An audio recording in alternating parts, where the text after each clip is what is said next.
Job 31:1 says, I made a covenant with my eyes. Why then should I think upon a maid? Often we think that sexual immoralities begin in the heart. We feel, think about it, and then act according to these thoughts. However, sexual immorality doesn't begin in the heart. The heart is only the second stage of this process. Job knew about these stages of sexual immorality. He knew that it all started with what he looked at. If he looked at a woman with desire, the heart would begin to think about it and then push him towards sin. Job made a covenant with his eyes to never look at women with desire. David failed to make this kind of covenant with his eyes and fell into sin. There are many warnings about sexual immoralities given in the Bible, but it's something that becomes difficult for many people to avoid, and I can say that Christians are included. See one of the warnings about sexual immorality in the Bible, Proverbs 6:32. But whoever commits adultery with a woman lacks understanding. He who does so destroys his own soul. This proves that not all sins are equal. Yes, all sins lead to death, but they are not equal. You cannot lie and sin against your own body. You cannot lie and destroy your soul. The Bible doesn't say that a thief destroys his own soul or that a liar destroys his own soul, but it says that an adulterer destroys his own soul. There's something serious about sexual immorality that I believe we as human beings don't fully comprehend. Proverbs 9:16-17 says, Whoever is simple, let him turn in here. And as for him who lacks understanding, she says to him, Stolen water is sweet, and bread eaten in secret is pleasant.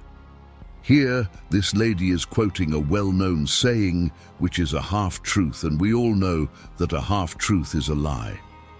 In other words, what she's saying is that the illicit sex of an adulterer or fornicator is more satisfying than the sex between husband and wife, which God sanctioned. Hence the saying, stolen water is sweet and bread eaten in secret is pleasant. And, being honest, she's telling the truth, but she's not telling the whole truth, as she doesn't tell the end of the story. Let's be honest, there is pleasure in sin. People don't commit sins because it hurts them. No, they sin because there is pleasure in sin. There is enjoyment in sin for a period of time. And that's what she's talking about. There is a genuine appeal in the excitement, independence, camaraderie, and pleasure in breaking God's commandments and the counsel of wisdom. Sin has its pleasures for a season. Now, in verse 18, Solomon then tells readers the part she conveniently omitted. Proverbs 9:16-18. Whoever is simple, let him turn in here. And as for him who lacks understanding, she says to him, Stolen water is sweet, and bread eaten in secret is pleasant. Verse 18, But he does not know that the dead are there, that her guests are in the depths of hell. I remember the first time I read this verse, I literally stopped for 30 minutes and talked to my father about it. Listen again. But he does not know that the dead are there, that her guests are in the depths of hell. Sexual immorality is something we shouldn't play with. An important area of sexual immorality that's in the church today is pornography. This is a serious problem in current Christianity, and it's something we need to address in the church. You'll see many people who don't look at the opposite sex with desire, but watch pornography hidden in their homes. Some people preach against looking at the opposite sex with desire, but can't stop watching pornography hidden in their homes. The problem that pornography brings is not just addiction and sexual immorality, it goes far beyond that. It affects the person psychologically.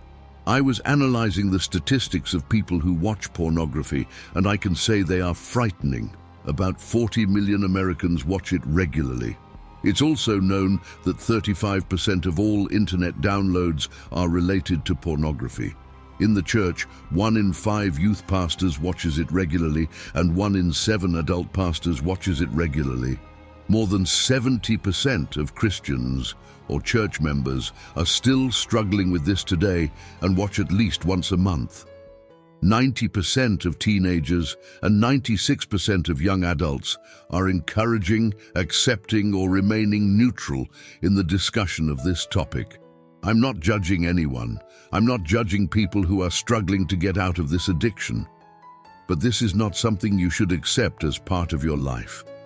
If Job says he made a covenant with his eyes not to look at women with desire, why shouldn't you make the same covenant not to watch pornography? Many people don't even know how to relate to others anymore due to this addiction.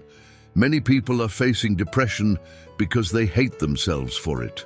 So, what happens in the invisible world when you watch pornography and it becomes an addiction? The plain and simple truth is that it becomes a stronghold, and once Satan has a stronghold in your life, he won't let go of it easily. That's why people want to stop, but can't, struggling for 10, 20, 30 years with the same sin. Why?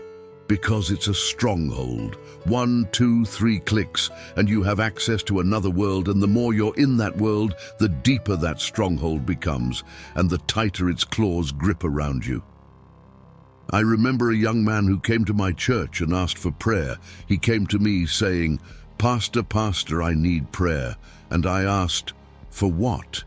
He said that every time he tried to pray, the images of these impure things he was watching on the internet appeared in his mind. Whenever he started to pray, he started to see these things in his mind and stopped. It was as if there was a literal wall between him and God. It even affected his relationship with God. This young man came to me in tears. He wanted to stop, but couldn't. And there are many people in the same situation. As soon as the young man said this to me, I thought of Isaiah 59:1-2. "Behold, the Lord's hand is not shortened, that it cannot save, nor his ear heavy, that it cannot hear. But your iniquities have separated you from your God, and your sins have hidden his face from you, so that he will not hear." The problem with this stronghold is that pornography introduces other strongholds. Once pornography becomes a stronghold, desire becomes a stronghold, and this leads to another stronghold, fornication. Fornication then turns into adultery when you get married. One stronghold opens the door for more. What happens in the invisible world when you watch pornography is that it builds desire. It feeds it, gives nutrition to desire, gives it everything it needs to grow. When desire burns in people's hearts, it causes them to act foolishly and irrationally. The worst part is that people will continue to suffer from the irrational actions they commit because of the desire in their hearts, but they won't give up these actions. Let this sermon be a warning against desire. The truth is that desire is something you have to fight in all stages of life. Even if you're 16 years old, you have to fight desire. If you're 60 years old, you also have to fight it.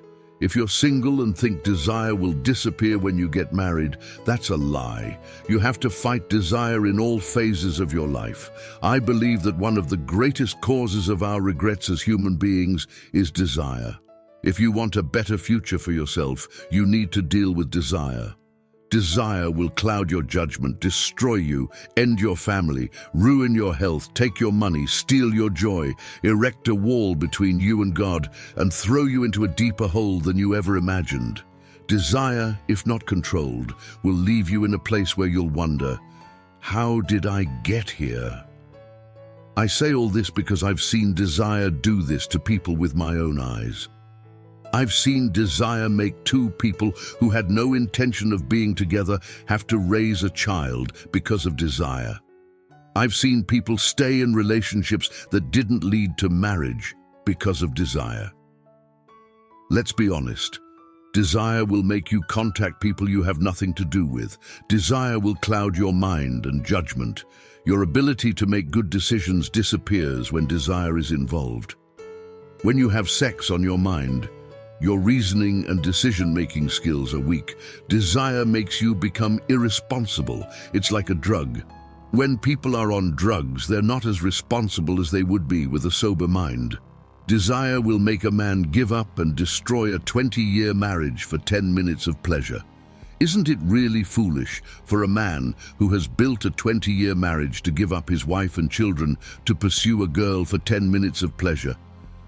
What's the wisdom behind a man leaving his wife to pursue another man's wife? desire blindfolds a man and steals his wisdom and strength. And one of the biggest lies you'll hear is that lust is a problem exclusive to men. No, it's not women who struggle with it as much as men. There are some things people do for which they try to blame the devil. Meanwhile, it's their lust that led them to act in this way. Why do you think Job made a covenant with his eyes? The idea of the covenant, the term covenant, is of Latin origin convenire, meaning a union presupposes two or more parties that unite to make a contract, agreeing with promises, stipulations, privileges, and responsibilities. He was in agreement with his eyes to know what he would look at in Job 31:1. I made a covenant with my eyes. Why then should I think of a maid's lust is not something to play with. Samuel 11:1-2, and it happened.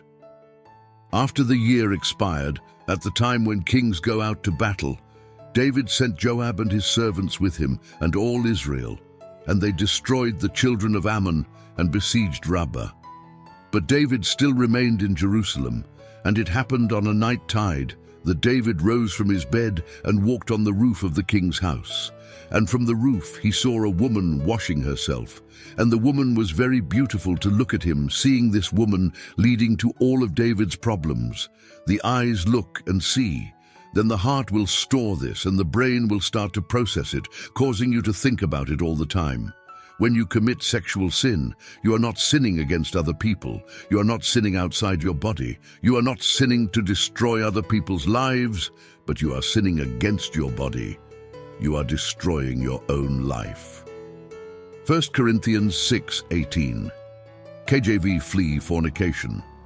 Every sin that a man commits is without the body. But he who commits fornication sins against his own body. Flee from sexual sins, and every form of sexual sin. Flee from sources of sexual sin.